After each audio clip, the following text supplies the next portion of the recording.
हम मीनू झा प्रणाम करै छी समस्त मिथिलावासीके। एकटा समदाउन लऽ कऽ उपस्थित छी। संग दऽ रहलथि हैं श्रीमती ललिता झा। आशा करै छी अहाँ सबके नीक लागत। धन्यवाद। जय मिथिला, जय मैथिली।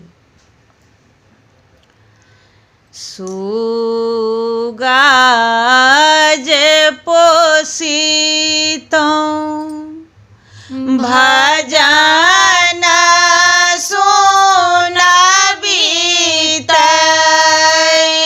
भजन सुनबितै,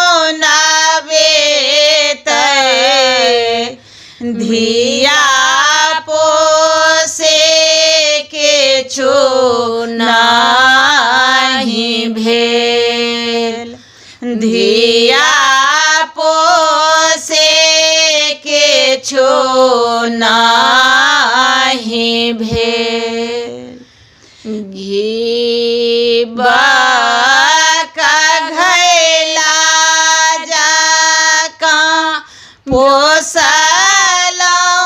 गे बेटे, पोसलौं गे बेटे, बेटा जकाँ केलियौ दुलार, बेटा जकाँ केलियौ दुलार।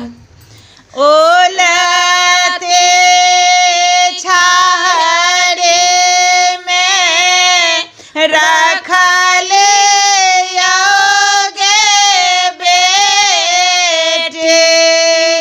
रखले गे बेटे, मधुर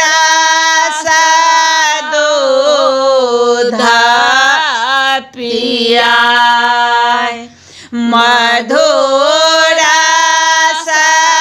दूध पियाय। से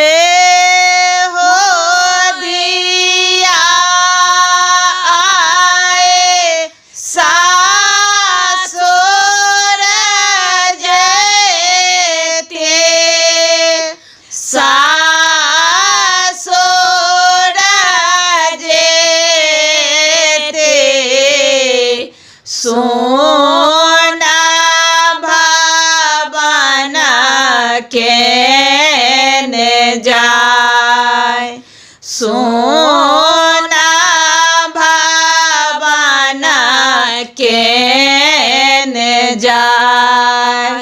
भनहि विद्यापति सुनो